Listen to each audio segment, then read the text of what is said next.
Hi,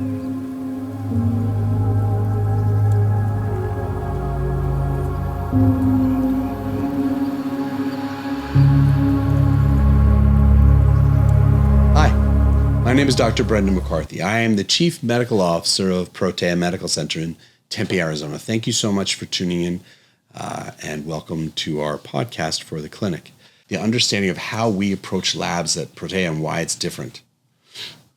You know, the lab review really is where we shine, I think, in our care, because that's where we show you we're not just seeing you just for your thyroid, which I've used that as an example before. You know, if you're coming in to see us and you have hyperthyroid or hypothyroid or any other disorder like that, I'm your doctor. I'm your doctor. Every doctor in here in the office feels the same way. We are your physicians. We care about you more than just that. It is so easy for us to pull a panel on you. And as we do the panel, we're looking at your thyroid health. We also can understand, how's your life doing? Are your electrolytes good? How's your nutrition? Are you eating enough protein? How's your micronutrition? How's your liver enzymes? These things are critical to longevity. And when I say longevity, I don't mean like living to like 120, but not doing it well. I'm talking about longevity, the good kind of longevity, which is health span. I still see my first patient, and it's been 20 years I've been practicing medicine. And I plan to continue seeing my first patient all the way through till I'm done. I take this responsibility very seriously. And I know that patients move on. Sometimes someone moves and goes to another state and they need to find another doctor. And that's okay too. But so long as you are an active patient of mine, we are going to be dedicated to you as a whole human being. These labs are not weird. They're not like, hey, let's just tack on and make some more money on this person. I think the cost of a CBC CMP is south of $50. I know it must be. But it's been a while since I looked at the pricing on these guys. And I know they're not $1 million tests. These are tests you need to do anyway. This is a standard panel that you do, and insurance covers this. It's not one of the expensive ones. But the amount of data it has in there. But what I teased out in those previous 2 episodes, and I'm going to tease out again today, is that, you know, me looking at that information, it's not mission critical to your hormones, but it is mission critical to maintaining your health and your wholeness as a person and preventing your need downstream, but you know, the idea is throughout life is needing to get on a medication maybe. So us having that role in your life, we really take it seriously. We really do care.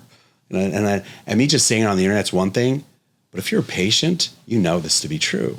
You know this to be true because nowhere else does this. And I hope they begin doing this because everything I'm talking about here is basic medicine. There's absolutely not a single thing that I said in here that is weird or unique or strange or alternative. This is basic medicine stuff. You'll have these labs drawn and a lot of times with your primary care providers, and they just don't talk about any of these things in your labs. It's not because they never learned it. It's just because maybe their insurance policy or their business model doesn't allow them to do that. My practice, we do it. We do it. It's our only business model is being good doctors. That's the business model. That's our plan. So today I wanted to talk a little bit about some of the labs you do around your hormones and why we run them and why we run your hormones every 6 months.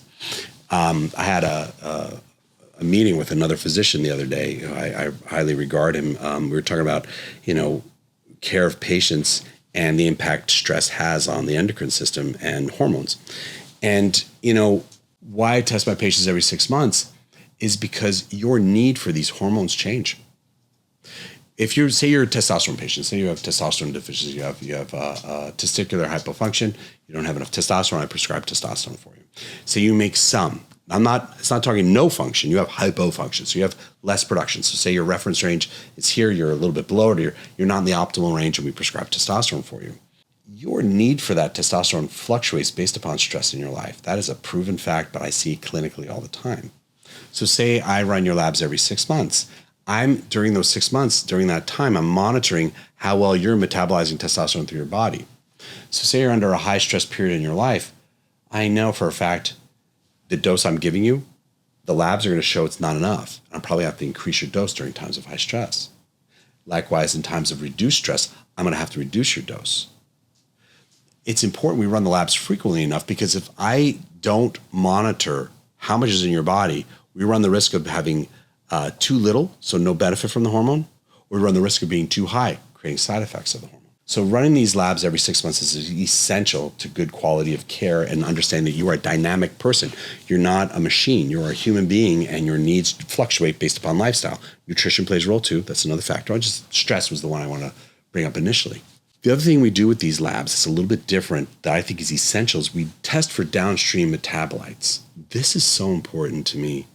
And I was thinking about this last night. I was thinking about this podcast. I was thinking about this episode and why I wanted to talk about it.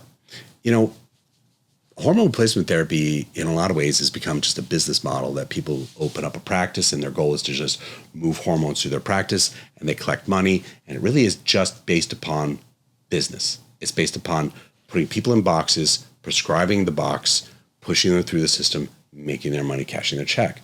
And then they try and diminish their costs and increase their return. That's how business runs in this. And I've seen this. I see it all the time. I will never do that. First of all, you're not a person in a box. I don't put you in a box. I don't put your dose in a box. Nope. I look at you as a whole. So when you try and put everything in a box, you have to simplify things as much as possible. So a lot of times they're like, well, we're just going to do topical hormones because it's really easy and inexpensive, and we have a great profit margin. The problem with doing, like, say, topical testosterone with a woman or a man is that you're going to have the highest conversion rate to something called dihydrotestosterone. Dihydrotestosterone is the part of testosterone that creates more side effects. It's a problem. So if you're say you're going to a clinic that just is doing just the business. We're just doing a business. So I'm only going to do topical testosterone and that's it. We're going to run down this road. And they run your labs once every 6 months. Say they're fancy and they're going to run your labs every 6 months. Great. Every 6 months they run labs, they run your testosterone free in total and say that's normal. Or maybe they just do total testosterone and you're in the normal range. And they say that's enough, we're good, just leave it. What could go wrong? What could go wrong? Topical testosterone, as I mentioned, you're going to make more dihydrotestosterone. Dihydrotestosterone is going to cause you to have more hair growth on your body. So if you're a woman, that's not what you want. It's very uncomfortable. You're like, what is happening to me? As a man, you're going to notice maybe some more hair loss. You're going to notice maybe some more prostate issues. The prostate swells in the presence of dihydrotestosterone. Oily skin, breaking out. Women will have clitoromegaly. These are serious things about dihydrotestosterone that we need to be aware of. If they're just doing the model of just topical and this is it, we just do the basic lab in and out, they're not testing that downstream metabolites they're not aware of, something they're building up in the background that's going to cause too many side effects that could lead to a problem in your health. You can do hormones so well, so safely if you just take the time to run these labs.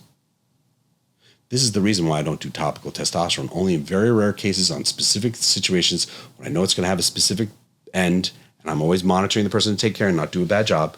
I'll do topical if needed. But the reason why I do topicals is because I know the dihydro component's going to be high in them.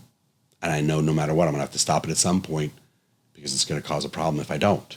So the way I treat is more based upon years of running labs and look at these metabolites. And even with injectable testosterone, I still run the metabolites because injectable has the lowest conversion, by the way. Testosterone injectable testosterone cypionate has, in my experience and in the literature, the lowest conversion and production of dihydrotestosterone. You're going to be closer to normal by using the injectable version. I still test it because some of us overconvert. Some of us overdo it, no matter what. Even if I have the normal testosterone, there's still too much dihydro. So I need to make the decision with the patient together, how do I get the dihydrotestosterone back in normal range? Sometimes it's a supplement. Sometimes it's lowering the dose of testosterone. Sometimes it's even a prescription. But as my patient, I'm thinking about you more than just a number. I'm thinking of you as a human being. I'm thinking about you as my patient that I'm seeing today and that I'm going to see in 40 years from today. I'm seeing you as my person that I want to make sure that you know that I care about this. It's the practice of medicine is an art. It's a craft. It is a dedication. It's a discipline. And a big part of that discipline and dedication is putting that human being in front of you as your priority. And not saying how little can I get away with and make profit, but how much can I give value to this person's life and benefit them? So that way in 40 years when we're starting to wind our lives down, so that's probably when I'm 55, I'll be 95 in 40 years. Probably when I'll retire somewhere around there. But sometime around then, we can look back and say we shepherded you well, and that we thought of you at every moment and did our best, and that you knew that we really took the trust you gave us to heart, and that it meant a lot to us to be trusted this way, and that we wanted to honor it by bringing our best selves in those rooms with you, the smartest part of ourselves in that room with you each moment. Why I just did a series on labs is because sometimes we will look at this stuff as an inconvenience. You're like, just give me my refill. I don't want to go in and get a lab done. And they're like, just give me my hormone. I'm done. That's not often, by the way. But I know there's frustration. I live that life. I'm busy. I am busy. I am a busy person too. And I don't want to get my labs done sometimes. But I wanted you to know why I do it. No other reason why I want it other than I really care and I really am dedicated to this. And it's not just, I'm not trying to drag you back in the clinic all the time and waste your time. I just dedicated. So I hope this helped. Thank you so much for tuning in the podcast. Thank you for being a patient at Protea Medical Center. And I hope to see you around the clinic.